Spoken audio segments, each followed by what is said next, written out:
Good morning, everybody out there in the World Wide Web.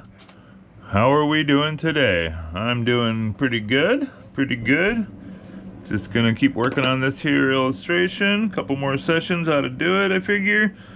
So we'll just jump right in there and hop in on the wall behind it. Sorry about how stuffed up I was yesterday. When I hang over, I'm like standing up right now and I'm kind of leaned over, and when I do that for long enough, I just, whatever, something happens and I start getting stuffy. Anyway, enough of that. So we're gonna start filling this guy in, trying to figure out what color I wanted to go with. As you can see, I'm making the whole thing rather colorful, because why not? Color is good. It's good to have and I've always liked like a lot of color, like the louder the better. I'm kind of like it's weird how it works. Like I like an earth tone or like a really loud, circusy tone like this. So like when I'm dressing, when I'm getting dressed and stuff, if I got an outfit or whatever, it's either real dull and earth tony or real super loud as shit, So that's just me. Yeah, I was looking into some stuff. I'm really into that, mud flood, Tartaria type of stuff. It's interesting because history does have a lot of blind spots where you just gotta kind of, trust me, bro, when it comes to history and the story of what the world was up to and what it was doing. And it is kind of interesting to think, like, what was here? Like, we don't have any real evidence, like what we would call evidence. There's no photography, just daguerreotypes back then, when they said the whole reset happened, which, took out the old world and brought in this new one, the one that we're in today for the most part. Very interesting theories, because, when you think about it, if you know your history, you take, like, we'll say, like, the Greeks and the Romans, or the Carthaginians and the Egyptians and those ancient societies, and the kind of stuff that they knew. It's like, how the fuck did they know that? How did they know all this stuff they knew about astronomy and, all these different things? And then there was the Dark Ages for a while just because Rome collapsed, Come on.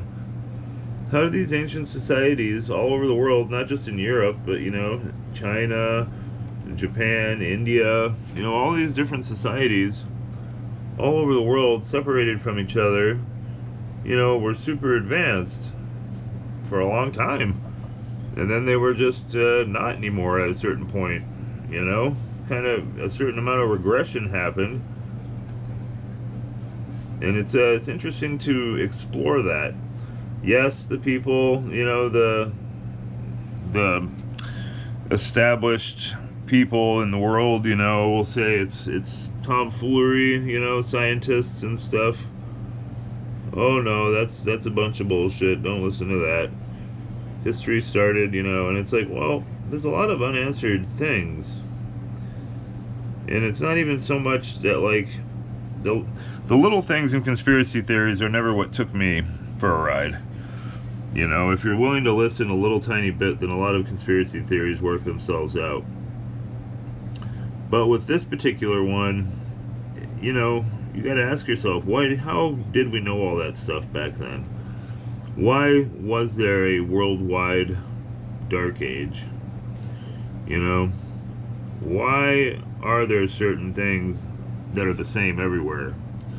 Architecture and fucking societal stories like the flood, genetic imprinting almost on the whole human race. How were certain things done all over the world at the same time without people seeing each other? Like, for something as stupid as the bow and arrow. How was the bow and arrow invented in Europe and in Asia at the same time? Well, scientists might say, well, it's a rational, invention for something that they were trying to do. How do you stab an animal or a foe at a distance, that's further than a spear? Well, gotta figure out a way to launch a projectile. How do you do that? Well, you do it with tensile strength. Well, what's that? That's when you use, And they were able to figure that out in both medieval Europe, ancient Europe, Persia, and in ancient China at the same time. Coexisting evolution, they call that. But not just that, but all sorts of stuff. And I don't know how far you want to go down the rabbit hole, but, things like the ether and, power for everybody. It sounds whimsical today because we're so entrenched in this way of doing things now. I'm not going to say the capitalistic way because I'm not a hater of capitalism. I'd rather get paid than threatened to do a job. But at the end of the day, capitalism isn't an issue. It's unchecked capitalism. But that aside, the world that they say used to exist was a world of abundance and free energy, basically like a socialist utopia. And I got nothing against socialism. The only thing I got against socialism is that it's being created by mankind, and mankind is greedy. The only fat communists and socialists you see are the 5 or 6 people at the top, and everybody else is starving. Watch any old Russian, when they're marching in front of the Red Square. You'll see what I'm talking about. But that aside, if the world was socialist, what we would think of as socialist utopia, post-scarcity, thousands of years ago, and then some kind of thing happened, I don't know, you take your pick, some kind of war, but if they were evolved socially and technologically, maybe they wouldn't, in a one world government like people think they were, one world society, then they wouldn't be in a war. So maybe it was some kind of cataclysm, nature, volcanoes, asteroid, famine, pole shift, take your pick. Something happened that wiped out this technologically advanced society. And when that happened, the people left over were the umps, the help. And they didn't know how all this shit worked, And they basically are, we're a civilization of squatters at this point. That's what I think, And I think that a lot of this stuff that we have today, there's so many things today that we can't do that they could do back then when it comes to certain building techniques and just, really weird stuff where you're like, how the hell could they do that back then? The idea behind advancing is exactly that, right? You advance. You're not progressive, and it's hard for people, especially in this day and age with all of our technology and all of our gadgets and stuff, to believe that there was a point in history where people where people did know how to do something that we don't know how to do. We feel like if we can't do it with our lasers and our thises and thatses, then it just can't be done, and that's simply not true. We just don't know. Simple as that. And, it takes an open mind to think like that, because, there's a lot of, people are afraid of change, regardless of what it is. If it's change because you're going to a new high school, or if it's change because, just any kind of change. People fear change. And thinking the world was different than it is back in the day, it goes in the face of that, We want to believe that, no, it was like this. We know how it went. Here's the historical and chronological data, blah, blah, blah. And we like thinking that we know what happened. And the simple fact is that we don't. History, so many cultures in the beginning of history were they didn't write anything down. It was passed down via communication, So it's like, how did history work before that, before writing was created, or what we think of as writing? And at the end of the day, when you look at humanity, look at human beings, society aside, look at how we are compared to all the other life on this planet. Human beings are born helpless. We take a lot of energy to raise. And like I said, we're completely helpless, and not for like a day or two, for like a freaking year. We can't even walk for a year, and even then, a 1-year-old is helpless against a predator or against something like that. We traded in all of our skills as an animal, our senses, at least to a degree. Obviously we still have our senses, but like compared to a house cat, you're nothing. They can see, smell, hear, and sense far better than you. And it's just crazy to think that human beings pitted up against pretty much any animal on Earth will lose a fight, a physical fight. But because we can think, that separates us, from everything else. Now you can put me in a room with a grizzly bear, and if there's a sharp stick in the room or the ability to make a sharp stick, then I have a chance all of a sudden. See? And it's crazy. I don't it when you see how quick history goes, to think that humankind was nothing, less than 10,000 years ago, and now we have all this, it's hard to believe that there wasn't something before, because like at the end of the day, I know how to operate the GoPro that I'm filming this on, but I have no idea how it works or how to build it, right? So if everybody that knew how to do that died all of a sudden, people wouldn't be out building GoPros. So you see what I'm saying? If a civilization that was run by an elite, benevolent or not, that's beside the point. But if a society had a higher level, or at least comparable level of technology that we have today back then, and it was run by an oligarchy or, a small amount of people, just like society is run today by a small amount of people. It's not like everybody is a water treatment supervisor, or a freaking power plant manager. So it's like, if all those people that kept the ether alive, and kept the mechanisms of that society running, died out in sufficient enough numbers that it couldn't be resurrected immediately, then whoever was left over would be whoever is left over. And they would take over.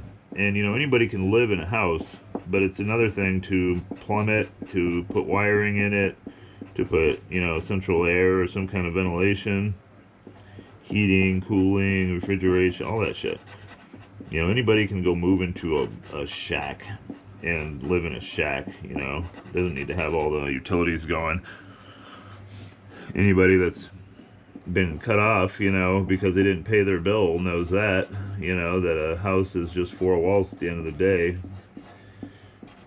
That's another reason why, people are like, oh, look at what they could build back in the day, and we can't build that today. And it's like, well, back in the day, they didn't have to worry about all the shit we have to worry about.